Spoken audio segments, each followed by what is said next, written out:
च धर्मस्य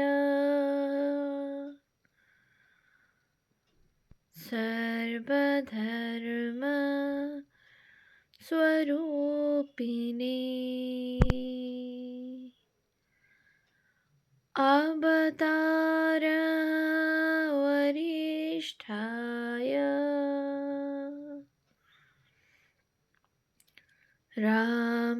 रामकृष्णाय ते नमः।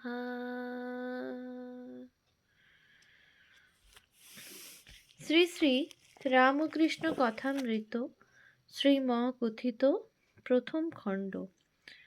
তব কথামৃতম তপ্ত জীবনম কবিভিড়িতম কল্মষাপহম শ্রবণমঙ্গলম শ্রীমদাততম ভুবি গৃণন্তি ये ভুরিদা জনা। শ্রীমদ্ভাগবত গোপী গীতা, পৃষ্ঠা সংখ্যা 48, তৃতীয় পরিচ্ছেদ, 1882, 5ই অগস্ট। তৃতীয় পরিচ্ছেদ, ঠাকুর শ্রী রামকৃষ্ণ জ্ঞান যোগ বা বেদান্ত বিচার। বিদ্যাসাগর মহাপণ্ডিত যখন সংস্কৃত কলেজে পড়িতেন তখন নিজের শ্রেণীর সর্বোৎকৃষ্ট ছাত্র ছিলেন।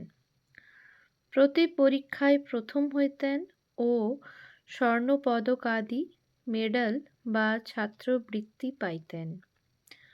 ক্রমে সংস্কৃত কলেজের প্রধান অধ্যাপক হইয়াছিলেন। তিনি সংস্কৃত ব্যাকরণ ও সংস্কৃত কাব্যে বিশেষ পারদর্শিতা লাভ করিয়াছিলেন।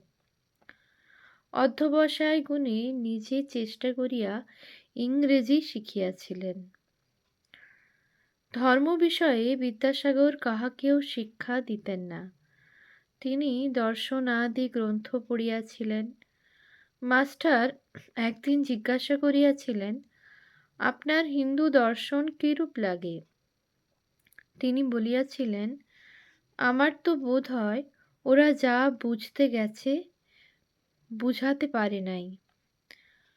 হিন্দুদের ন্যায় শ্রাদ্ধাদি ধর্মকর্ম সমস্ত করিতেন, গলায় উপবীত ধারণ করিতেন, বাংলায় যে সকল পত্র লিখিতেন তাহাতে শ্রী শ্রী হরিশারানম ভগবানের এই বন্দনা আগে করিতেন।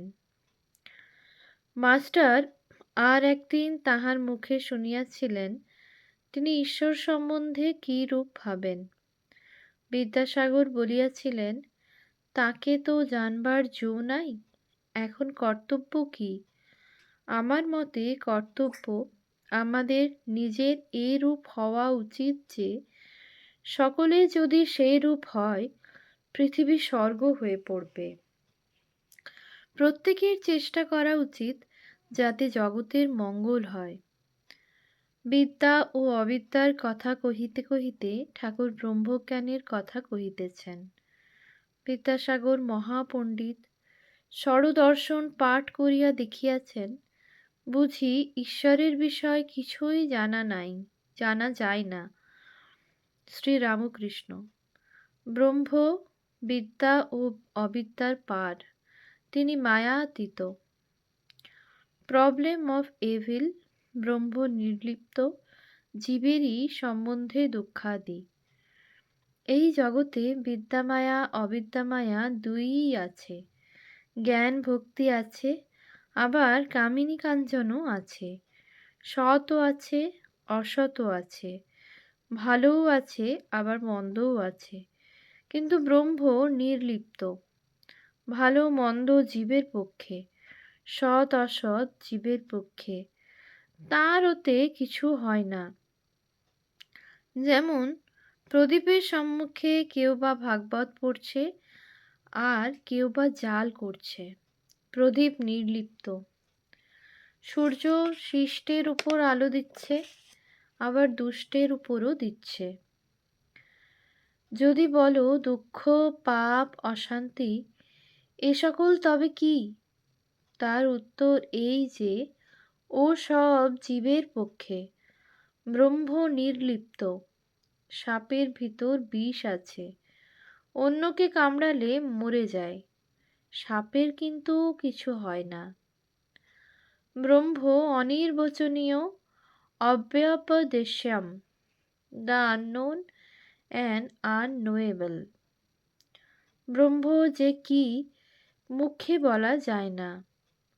সব জিনিস উচ্ছিষ্ট হয়ে গেছে।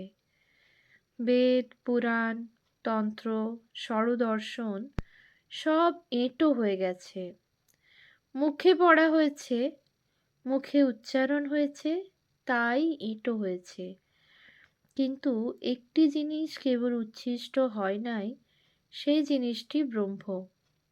ব্রহ্ম যে কি আজ পর্যন্ত কেহ মুখে বলতে পারে নাই। বিদ্যাসাগর বন্ধুদের প্রতি। বাহ, এটি তো বেশ কথা। আজ একটি নূতন কথা শিখলাম। শ্রীরামকৃষ্ণ। এক বাপের দুটি ছেলে। ব্রহ্মবিদ্যা শিখবার জন্য ছেলে দুটিকে বাপ আচার্যের হাতে দিলেন। কয়েক বৎসর পরে তারা গুরুগৃহ থেকে ফিরে এলো। এসে বাপকে প্রণাম করলে। বাপের ইচ্ছা দেখেন এদের ব্রহ্মজ্ঞান কিরূপ হয়েছে। বড় ছেলেকে জিজ্ঞাসা করলেন, বাপ, তুমি তো সব পড়েছ, ব্রহ্ম কি রূপ বলো দেখি। বড় ছেলেটি বেদ থেকে নানা শ্লোক বলে বলে ব্রহ্মের স্বরূপ বুঝাতে লাগলো। বাপ চুপ করে রইলেন। যখন ছোট ছেলেকে জিজ্ঞাসা করলেন, সে হেঁট মুখে চুপ করে রইল, মুখে কোনো কথা নাই। বাপ তখন প্রসন্ন হয়ে ছোট ছেলেকে বললেন, বাপু, তুমিই একটু বুঝেছ, ব্রহ্ম যে কি মুখে বলা যায় না। মানুষ মনে করে আমরা তাকে জেনে ফেলেছি। একটা পিঁপড়ে চিনির পাহাড়ে গেছিল। এক দানা খেয়ে পেট ভরে গেল। আর এক দানা মুখে করে বাসায় যেতে লাগলো। যাবার সময় ভাবছে, এবার এসে সব পাহাড়টি লয়ে যাব। ক্ষুদ্র জীবেরা এই সব মনে করে, জানে না ব্রহ্ম বাক্য মনের অতীত। যে যতই বড় হোক না কেন, তাকে কি জানবে। শুক্তিবাদী না হয় ডেও পিঁপড়ে, চিনির ৮-১০টা দানা না হয় মুখে করুক। ব্রহ্ম সচ্চিদানন্দ স্বরূপ, নির্বিকল্প সমাধি ও ব্রহ্মজ্ঞান। তবে বেদে পুরাণে যা বলেছে সে কি রকম বলা জানো? একজন সাগর দেখে এলে কেউ যদি জিজ্ঞাসা করে কেমন দেখলে, সে লোক মুখ হাঁ করে বলে, ও কি দেখলুম, কি হিল্লোল কল্লোল। ব্রহ্মের কথাও সেই রকম। বেদে আছে তিনি আনন্দ স্বরূপ, সচ্চিদানন্দ। শুকদেবাদি এই ব্রহ্মসাগর তটে দাঁড়িয়ে দর্শন স্পর্শন করেছিলেন। এক মতে আছে তারা এ সাগরে নামেন নাই। এ সাগরে নামলে আর ফিরবার জো নাই। সমাধিস্থ হলে ব্রহ্মজ্ঞান হয়, ব্রহ্ম দর্শন হয়। সে অবস্থায় বিচার একেবারে বন্ধ হয়ে যায়, মানুষ চুপ হয়ে যায়। ব্রহ্ম কি বস্তু মুখে বলবার শক্তি থাকে না। লুনের ছবি লবণ পুত্তলিকা সমুদ্র মাপতে গিছল। সকলের হাস্য। কত গভীর জল তাই খপর দেবে। খপর দেওয়া আর হলো না। যাই নামা অমনি গলে যাওয়া। কে আর খপর দিবেক? একজন প্রশ্ন করিলেন, সমাধিস্থ ব্যক্তি যাহার ব্রহ্মজ্ঞান হয়েছে তিনি কি আর কথা কন না? শ্রীরামকৃষ্ণ বিদ্যাসাগর আদির প্রতি।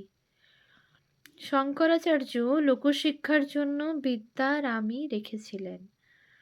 ব্রহ্মদর্শন হলে মানুষ চুপ হয়ে যায়। যতক্ষণ দর্শন না হয় ততক্ষণই বিচার। ঘি কাঁচা যতক্ষণ থাকে ততক্ষণই কলকলানি। পাকা ঘির কোনো শব্দ থাকে না, কিন্তু যখন পাকা ঘিয়ে আবার কাঁচা লুচি পড়ে তখন আর একবার ছ্যাঁক কলকল করে। যখন কাঁচা লুচিকে পাকা করে তখন আবার চুপ হয়ে যায়। তেমনি সমাধিস্থ পুরুষ লোকশিক্ষা দিবার জন্য আবার নেমে আসে, আবার কথা কয়। যতক্ষণ মৌমাছি ফুলে না বসে ততক্ষণ ভন ভন করে। ফুলে বসে মধু পান করতে আরম্ভ করলে মৌ চুপ হয়ে যায়। ফুলে বসে মধু পান করতে আরম্ভ করলে চুপ হয়ে যায়। মধু পান করবার পর মাতাল হয়ে আবার কখনো কখনো গুনগুন করে। পুকুরে কলসিতে জল ভরবার সময় ভক ভক শব্দ হয়, পূর্ণ হয়ে গেলে আর শব্দ হয় না। সকলের হাস্য। তবে আর এক কলসিতে যদি ঢালাঢালি হয় তাহলে আবার শব্দ হয়। হাস্য। ওম শান্তি শান্তি শান্তিঃ। হরিঃ ওম তৎসৎ। শ্রীরামকৃষ্ণার্পণমস্তু।